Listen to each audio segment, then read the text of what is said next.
अमरावती मामले में राज्य अल्पसंख्यक आयोग के अध्यक्ष प्यारे खान ने कड़ा रुख अपनाया है।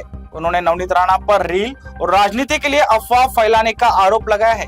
खान ने राणा को पार्टी से निकालने के लिए प्रधानमंत्री मोदी और अमित शाह को पत्र लिखने की घोषणा की है। महाराष्ट्र राज्य अल्पसंख्यक आयोग के अध्यक्ष प्यारे खान ने कहा कि हमने परतवाड़ा में एक टीम भेजी थी। एसपी विशाल आनंद की रिपोर्ट के अनुसार नेताओं ने जानबूझकर अफवाह फैलाई। नवनीत राणा दंगे कराना चाहती है। उनके खिलाफ पोक्सो के तहत कार्रवाई की मांग मुझे मिली है। मैं आज पीएम मोदी जी और गृह मंत्री अमित शाह को पत्र लिखकर उन्हें पार्टी से निकालने की मांग कर रहा हूँ। देवेंद्र फडणवीस के नेतृत्व वाले महाराष्ट्र में विकास में बाधा डालने वालों को बख्शा नहीं जाएगा। अगर पुलिस वाले आरोपियों के साथ फोटो खिंचवाएंगे तो उन पर भी गाज गिरेगी। कल जो है अल्पसंख्यक आयोग की एक टीम परतवाड़ा का दौरा करने के लिए गई थी, जिसमें बाल संरक्षण अधिकारी श्री मुश्ताक पठान और मेरे पीए हितेश मेश्राम और वहाँ की जो एक टीम है अमरावती और अचलपुर परतवाड़ा की एक टीम बाल संरक्षण अधिकारियों की टीम और आयोग की टीम के साथ वहाँ पे जो है वो एक दौरा किया गया सत्यता जानने के लिए। तो वहाँ जब वहाँ के एसपी श्री विशाल पोद्दार जी से विशाल आनंद जी से जब बात हुआ तो उन्होंने कहा कि इसमें 8 लड़कियां हैं, वो भी जो है वो माइनॉरिटीज़ की है। इसमें किसी भी हिंदू समाज की लड़की का समावेश नहीं है। जो वहाँ पर ऐसी अफवाहें फैलाई जा रही थी कि 180 लड़कियों के साथ शोषण हुआ है, सारी की सारी हिंदू समाज की है, तो ऐसा कुछ भी नहीं है।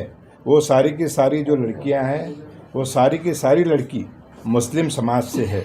मैं आपको ये बताना चाहता हूँ कि जो वहाँ पे अफवाहें फैलाई जा रही थी वो सरासर बेबुनियाद और सरासर गलत है कि जिससे वहाँ पे दंगा हो जाए, ऐसी घटना दोबारा ना हो। तो वहाँ के जो कमिश्नर है श्री ओला जी को और वहाँ के जो एसपी है विशाल आनंद जी को कहा गया है कि जो भी अफवाह वहाँ फैलाने वाला है वो चाहे किसी भी पार्टी का हो, चाहे कितना भी बड़ा व्यक्ति हो, उसके ऊपर कड़क से कड़क कार्रवाई की जाए।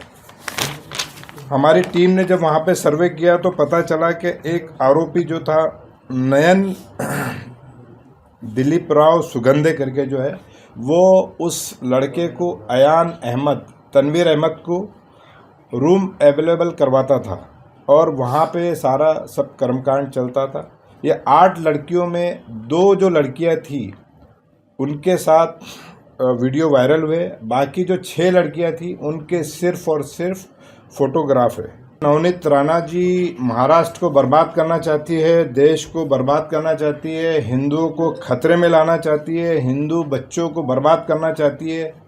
आज उन्होंने सोचना चाहिए कि आप अमरावती में बैठी थी, जब मुझे पता चल रहा है नागपुर में बैठकर कि वहाँ किसी भी हिंदू लड़की का समावेश नहीं है, तो आप ये कैसे कह सकती है कि सारी की सारी 180 लड़कियां हिंदू पे अत्याचार हुआ और एक भी उसमें बुर्के वाली लड़की नहीं थी। तो ये आपको शोभा नहीं देता, क्योंकि आप भी खुद एक महिला है। आज भारत के प्रधानमंत्री महिलाओं के लिए बिल लाने जा रहे हैं, महाराष्ट्र के मुख्यमंत्री यहाँ पे महिलाओं को सशक्त बनाना चाहते हैं, सक्षम बनाना चाहते हैं, और आप एक ऐसी सांसद है कि जो महिलाओं को बर्बाद करना चाहती है। हमने वहाँ पे पाया, हमारे पास बहुत सारी कंप्लेंट आई। अगर किसी भी जो बेटी या लड़की या बच्ची उसकी जानकारी अगर कोई भी व्यक्ति, वो चाहे कितना बड़ा हो, चाहे नवनीत राणा हो या चाहे कोई और हो, अगर वो डिस्क्लोज करता है तो उस पर भी पॉस्को के अंतर्गत कार्रवाई की जाएगी। झूठ फैलाना बंद करें और आपका असली चेहरा हिंदू समाज के सामने आ गया कि आप झूठ फैलाकर कैसे हिंदुओं को बरगला कर आप दंगा कराने की कोशिश करती है। आपको अगर दंगा कराने का इतना ही शौक है तो आप अपने परिवार के लोगों को आगे लेके जाइए। आज आपको मुसलमानों के बारे में सोचने की ज़रूरत नहीं। अगर आज इस देश का हिंदू अगर सक्षम होगा तो मुसलमान वैसे ही सक्षम हो जाएगा। आपने क्या क्या काम किया है हिंदुओं के लिए? आप सिवाय हिंदुओं को बर्बाद करने के अलावा दूसरा कोई भी काम आपके पास नहीं है। आज कड़ी मेहनत करके महाराष्ट्र के मुख्यमंत्री श्री देवेंद्र फडणवीस जी हिंदुओं को सक्षम करने का काम कर रहे हैं, हिंदुओं को बनाने का काम कर रहे हैं, हिंदुओं को पढ़ाने का काम कर रहे हैं। आप एक ऐसी व्यक्ति है जो हिंदुओं को बर्बाद करने का काम कर रही है, उनको दंगे में झूठी बातें करके उनको दंगे में झोंकने का काम कर रही है। जो आज अगर आपके वजह से, आपके बयान की वजह से, आपकी रील के वजह से महाराष्ट्र में दंगा होता, तो उसकी जो जिम्मेदार होती वो सिर्फ और सिर्फ आप होती।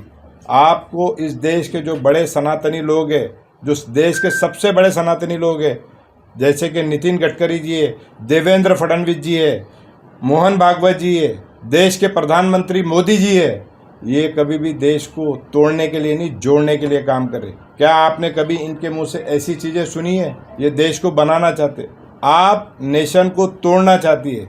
आप बार बार कहती है कि आप पाकिस्तान चले जाइए। अरे इस देश में जो मुसलमान है वो बहुत खुश है। मुझे ऐसा लगता है कि आपको पाकिस्तान की बहुत याद आ रही है। आप जाइए पाकिस्तान।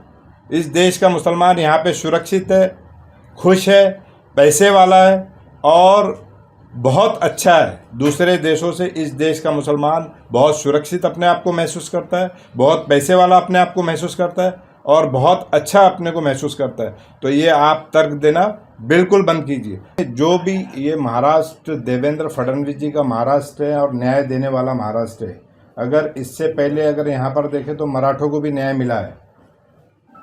सीएम जो होते हैं वो सबके होते हैं, वो हिंदुओं के भी है, मुसलमानों के भी है, सिखों के भी है, जैन के। तो कोई भी अगर ताकत ऐसी यहाँ पे व्यवस्था बिगाड़ने की कोशिश करेंगी, विकास को रोकने की कोशिश करेंगी, तो उस पर डेफिनेटली कड़क कार्रवाई की जाएंगी, चाहे वो नवनीत राणा हो या और कोई हो।